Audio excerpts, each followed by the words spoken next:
Time for a deeper dive now on Mississippi State's shot at the playoff. The Bullies have stuck around in the playoff picture even after the Alabama loss. So let's bring in MSU insider Michael Bonner. Michael, what argument can you make right now for State being in the top four over Ohio State or the best team in the Big 12, whether that would be TCU or Baylor?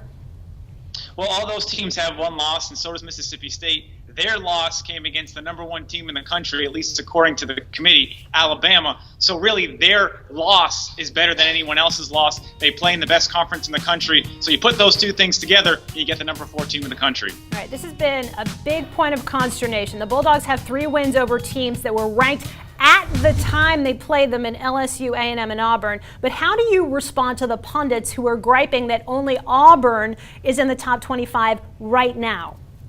Right, when you look, all we can do is what the committee tells us. And Oregon has more top 25 wins against the top 25 than Alabama. They also have a quote-unquote better loss. However, Alabama is still number 1. So that tells us the committee really emphasizes the strength of the SEC. Mississippi State plays in that SEC, so their wins against 6 teams, well, 5 teams, not Alabama, that are all bowl eligible. The entire SEC West is bowl eligible. Every week they're playing a potential bowl game. So you take that into account.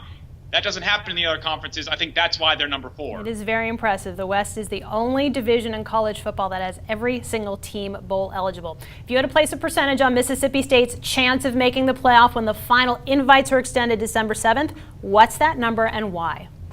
Right now, I put it at 50. I still think Baylor, with wins against TCU, potentially win against Kansas State. That's Mississippi State's biggest hurdle. They're idle December 6th. That's when Baylor could be winning a Big 12 title at Kansas State. So I think that's the big iffy for Mississippi State without a conference title, sitting home, doing nothing on December 6th. All right, well, first things first, Mississippi State, of course, needs help to win the SEC West, pulling for Auburn this week to beat Alabama in the Iron Bowl. Bullies insider Michael Bonner, thanks so much for stopping by.